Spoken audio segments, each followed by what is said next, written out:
Hey Kickstarter, how's it going? My name's Andrew. And I'm Brendan. And this is Illuminate Inc.'s podcast, and this is episode number 1.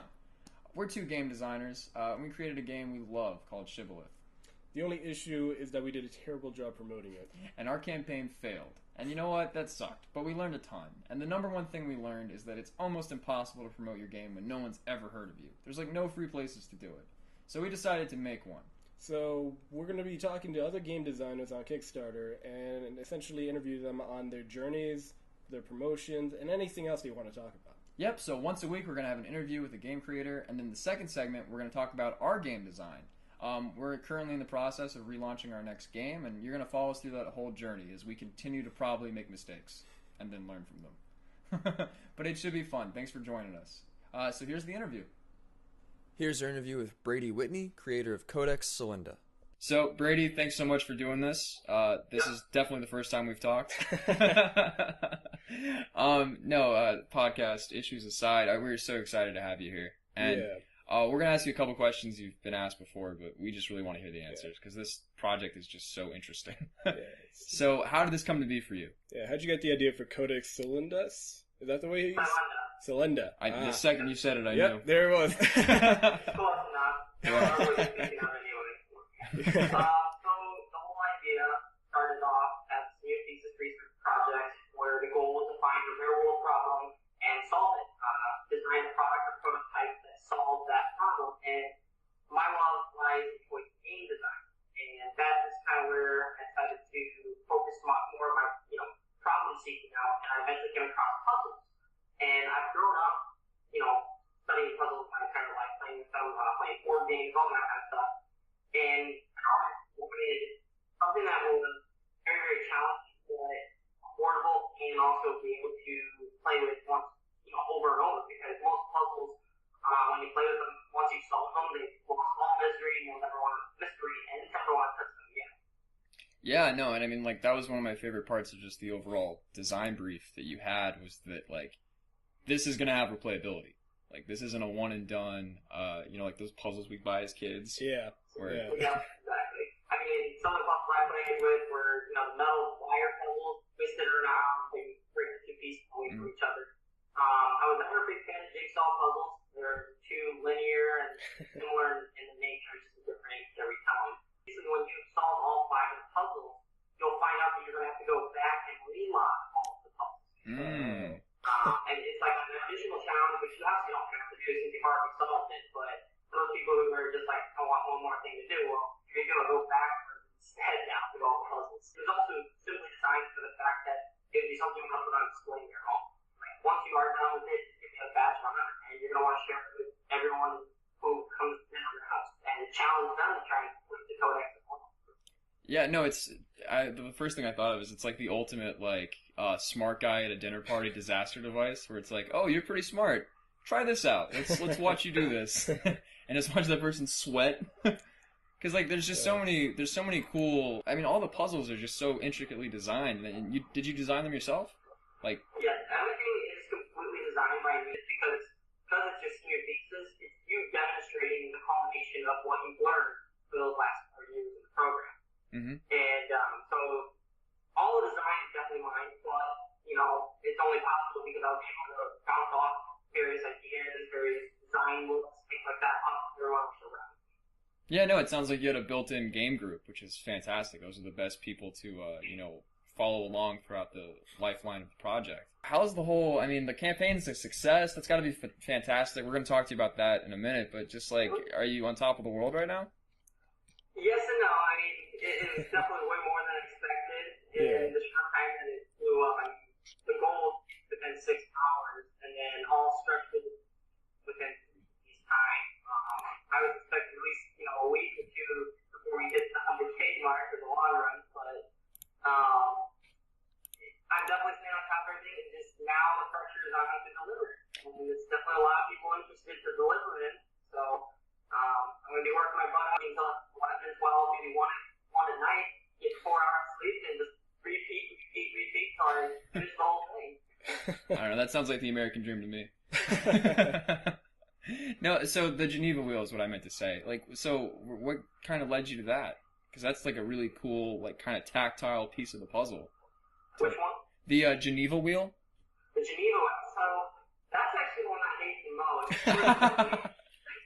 Just because, Brendan, why did you ask that? because basically about 3 weeks I had spent literally trying to learn how gears operate. There's such a very engineered level of expertise or experience that they require to actually function, because they literally just have to be perfect. Otherwise, if they're off slightly, a tube will eventually start moving out of rotation, and then finally the gear will stick and won't move. Mm-hmm. And that's actually one of the main changes that will be a lot of testing here in the future. Yeah, no, that's immediately what struck me, because I know how over-engineered things need to be to, like, just have a consistent use. So that just seemed like a really interesting design choice.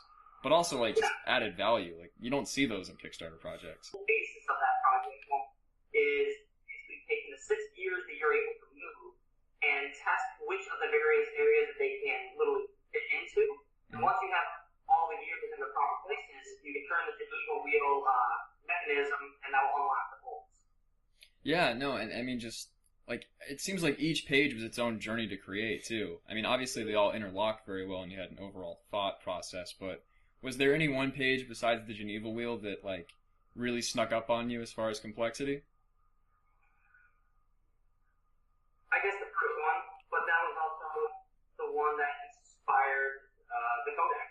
I saw an online design for Mechanical Iris, which is pretty much very similar in nature and how it operates. I had to do a more Latin version and a larger version than the design had, but the pieces have to be literally perfect in the lineup. Otherwise, you got one panel that pops out of the slot or on the arm, and then you only have 4 functioning panels while one just sits there and doesn't unlock. So that one was a little bit of testing and processing before eventually I got it so that the arms always remain on the panel in order for it to open. But the trick to that one, I can't honestly say, but basically the wheel is blocked from opening the panels, and you got to figure out how it's being blocked. Yeah, and I'd like to talk a little bit about the story aspect of this. It just seems like it's such a unique... I mean, obviously game design is a medium. Lots of amazing stories have been told, but this is a unique way of delivering a story. Kind of reminds me of, like, the mystery rooms, if you've ever played those. Yeah, I've been in one before. Yeah, I mean, now mystery rooms, like, they're either great or they're, like, the worst experience ever. It's like a broken Rubik's Cube with a Cracker Jock box toy in it and stuff. It's terrible. But, like, a good one kind of reminds me of the Codex, where it's like, how did they invent these things? What kind of weird jigsaw serial killer came up with half this stuff? That's actually one of the running jokes I've been seeing is Pinhead will come out of the Codex. Yeah. Oh, that would be a great promotional tie-in. But for the Codex, like, the puzzles, they have the single objective is to unlock the bolts in order to unlock and get to the next page. Mm-hmm. And it's almost working backwards to the solution. Just start putting obstacles in the way and trying to solve, is this going to be too easy for the person to get, or is it going to be too difficult? Do I need to give them a hint, that sort of thing. Eventually you wind up with the final puzzle, and only you, of course, know the solution by heart because you worked your way backwards out of the problem. Could you talk a little bit about the promotion for this project? Because, I mean, obviously it's such a great response. Kind of what did you do to, ensure this early success? Well, it all started off with the, semester in school. When I was initially designing the project, I kind of had an idea that I wanted to do something I could produce myself. I wanted to make that a requirement.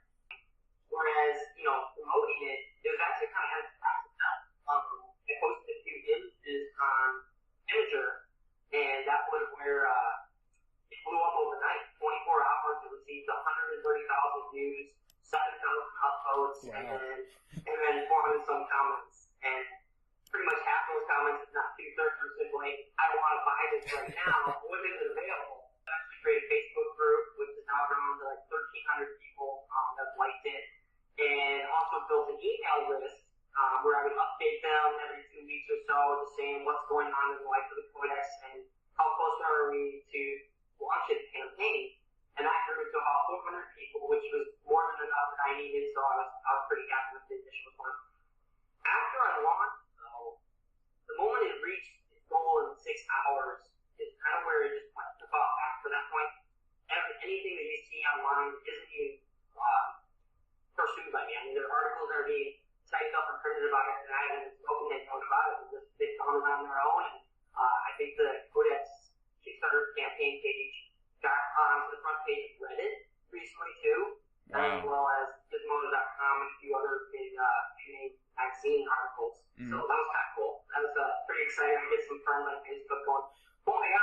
run this website. Like, I just saw your article, man. You're doing stuff. Oh my god. I mean, that's like the best possible scenario across the board. That's amazing.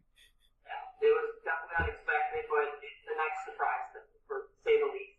Yeah, and you know, like, I mean, yeah, you couldn't draw it up any better. And now that you have all these people, I was reading your campaign that you were saying, like, okay, we're cutting it off at a certain point because I am making these things on my own. Yeah, and that is the issue. Is just because we got that testing phase that we still need to do. I don't want to be promising 2,000 people fully assembled codecs and then finding out somewhere down the road I can only make 500 of them, in a certain amount of time. Yeah, no, and I mean, like, one of the things I definitely want to ask you, just because we're Kickstarter creators too, even though our campaign failed, but we learned a little bit about it, and like, the shipping, like, what is shipping like for you? Because I have to imagine the codex isn't 3 ounces. Yeah, it's actually about 9 pounds. Whoa! Okay. Yeah. Good. It was about 5 pounds if you only had 5 pages, but because of more than. But with the extra 2 pages that we're being thrown in there, it's getting closer to 9, maybe more like 8 or something. But that's why it is so expensive to ship it internationally. The sucker is not small in the dark. So, like, what is your plan with shipping? Like, are you do you offer? So you do offer international shipping, and we know how expensive that is. We offered international shipping, but of course, whoever is backing at that level has to add on $80 for international anywhere but the U.S. and Canada. Canada is $50. And this is using United States Postal Service flat-rate shipping box. That's actually one of those, which is very, very useful. Yeah. And I will be using backerkit.com, I believe. I'm not 100% sure just yet, but I like what they do, how they operate, and it seems like they would make the whole transition very, very smooth. Yeah, no, they're a pretty good organization. I've looked into them as well. God, 9 pounds. That's a big project. To ship. I mean, it makes sense. Yeah, no, it does. And I mean, I'm glad that you were upfront with your backers and you let them know, like, hey, this is not going to be cheap to ship. Yeah, but no. I really wish I could include it, but I mean, it's insane to send something that far when it's such a little tiny amount of weight. I mean. Yeah, no, we were just talking the other day about how, like, Amazon has just, like, completely spoiled all of us. Where it's, like, 2-day prime shipping, like, regardless of size or weight, like... And then when you're, like, on the other side of it and you're trying to convince people, like, what shipping actually costs, they look at you like you're a scam artist, but you're not. Like, you can look on a website and see how much something costs, and it's from the Postal Service. No, I mean, like, this whole project, the second I saw it on the page, it just jumps out at you. It's just so unique. Actually, funny enough, before you even told me that we were going to be interviewing you, I actually saw your project on my Facebook, like you mentioned ahead of time. I was like, that works. Yeah, no. Yeah, I guess we could interview this guy.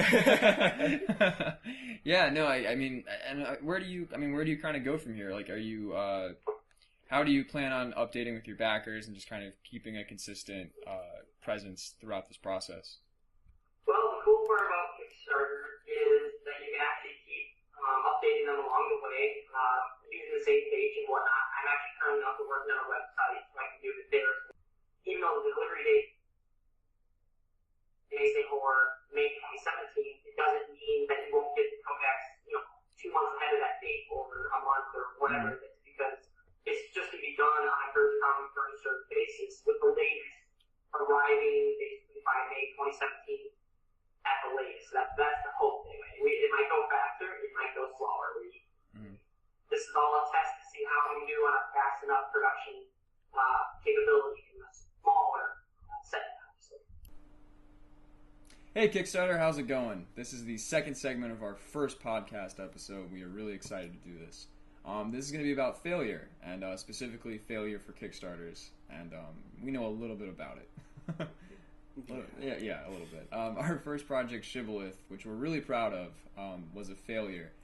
We made a great game. We made a terrible Kickstarter campaign.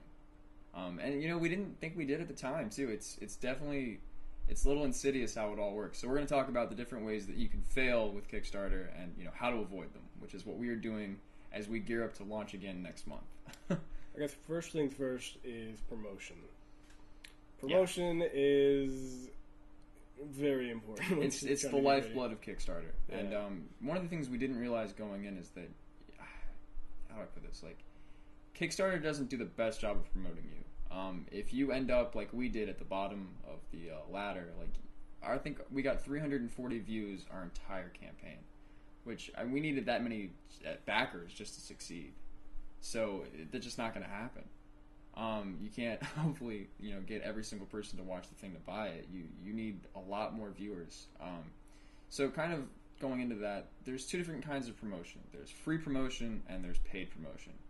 And our budget didn't allow for paid promotion, and I feel like a lot of people will spend the money making their game the best it could possibly be, which is, admirable. That's what we did. But paid promotion definitely is a strong choice, because that's kind of the more effective way of going about it. Yeah. With free promotion, it's like Facebook friends or like Reddit posts, which I think with our Facebook we had a total of 800 people look at it, and only two of our friends actually, and they were going to buy it anyway. Yeah.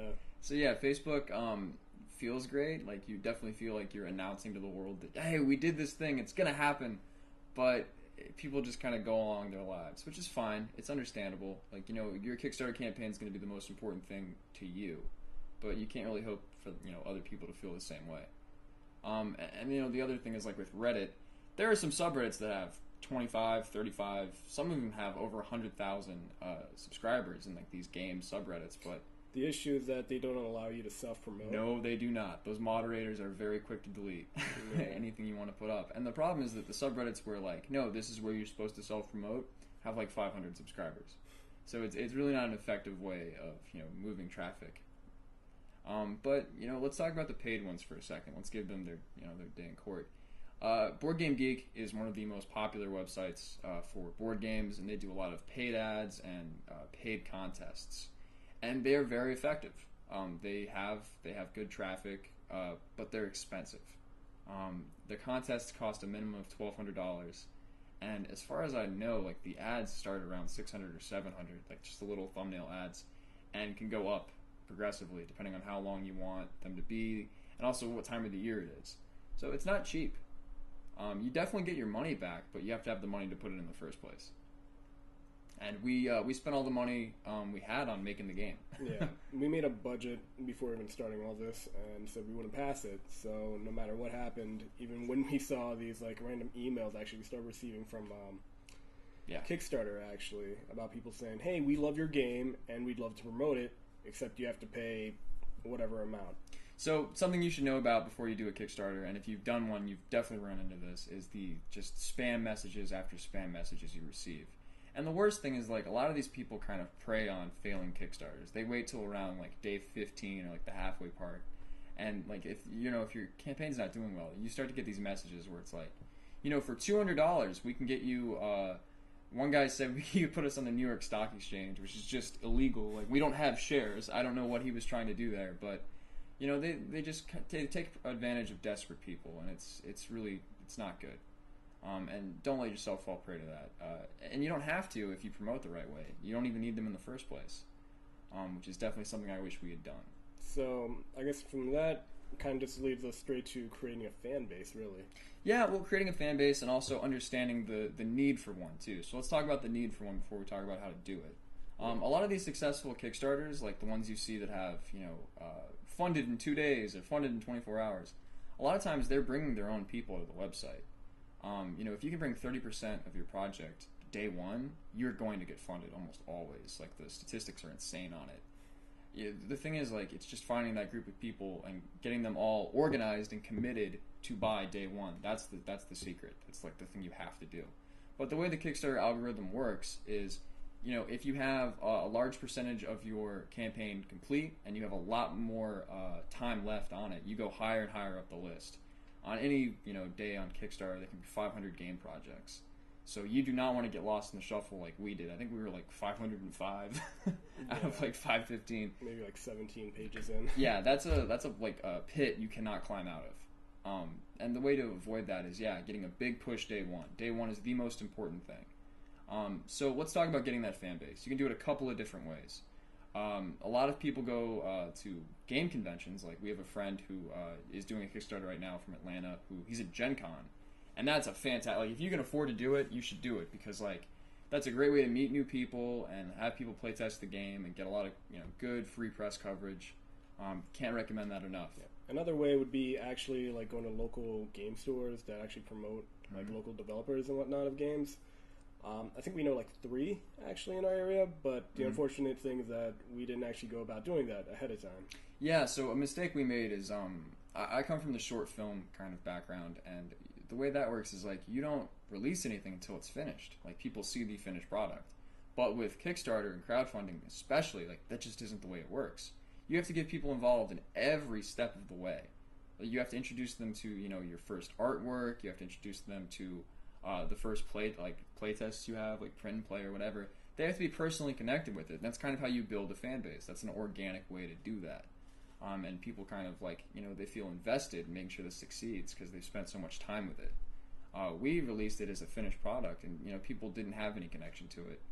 It was either like, oh, that's cool, or whatever. Like, yeah. So the actual fans or just people that we had already backing us, which was really surprising, and we really appreciated. We're actually like genuinely interested in our game. So. And there's a thing with Kickstarter that you'll find as well. There's a lot of these like super backers out there, people who've backed like 200 or more projects. We have one guy on ours who backed 3,400 projects, which I told him was 3,000 more than anybody else I'd ever seen. And these like super backers, like they go around and they really give new people a shot. Like they're the people who go to like page 15 on the games section and like find games that are struggling. And those people are great. And you can definitely count on having a couple of them, but they can't fund you alone. Like that just isn't the way it works. So another way you can do kind of the fan base creation, you can do something like we're doing right now with the podcast and like interviewing other Kickstarters and networking with creators. That's fantastic. Like if a creator likes you and they want to like use their already built network to kind of promote you, that's amazing. And if you're in a position to do that for people, like it's such a great thing to be able to do. And that's definitely part of it. But you want to be in charge of your own destiny. Like another mistake we made is we thought we were going to be a project that Kickstarter loved. Like you get that Project We Love sticker and it boosts you up on the list. And it's fantastic if you can get it. But if you rely on it and you don't get it, you fail, which is what happened to us.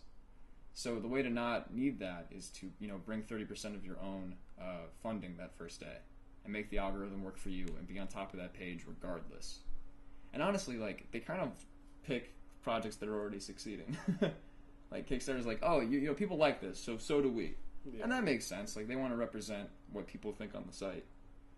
But yeah, like you've gotta be in charge of your own destiny on Kickstarter. Maybe like in the beginning of the website, you can kind of get lucky, and like there was just so much money floating around and stuff. But nowadays, like you really, so many people are putting different products up. It's hard to actually get yourself recognized. Yeah. So yeah, you just want to go in kind of strong in the beginning. Yeah, but I mean, like, I don't know. So getting that fan base is so important, and also some people start incrementally. Like they get one campaign to succeed at like $500 or $2,000, and they get a game out and they get it published. And once you have the game published, you can get reviewed more places. Like there's certain reviewers who only do games that have already been Kickstarted. Like they don't like games that are up for Kickstarter. And like that's something you have to deal with. Like when you're making your game and you're trying to get it promoted and reviewed, a lot of people won't do it. You have to kind of find like specific people, and sometimes you have to pay, and that's not a fun process, but you gotta like promote your game the best way you can. But yeah, like I think that's kind of some of the reasons we failed. Yeah. But I think hopefully, all in all, with everything we've learned, at least with our experience, this next one should be better. Yeah, no, because I mean, like to give you an idea of putting this into action, we have a smaller budget. We're gonna do $10,000 instead of $25,000. More realistic. Yeah, and we figured that like we need 100 backers to have that 30% goal day one, and we already have 43. So it's just going to be like through this podcast and through going to local game stores and like all the things we should have been doing before we just didn't know about. We're going to try to add on that extra 67 backers, and just give ourselves an opportunity to have that 30% day one and get funded.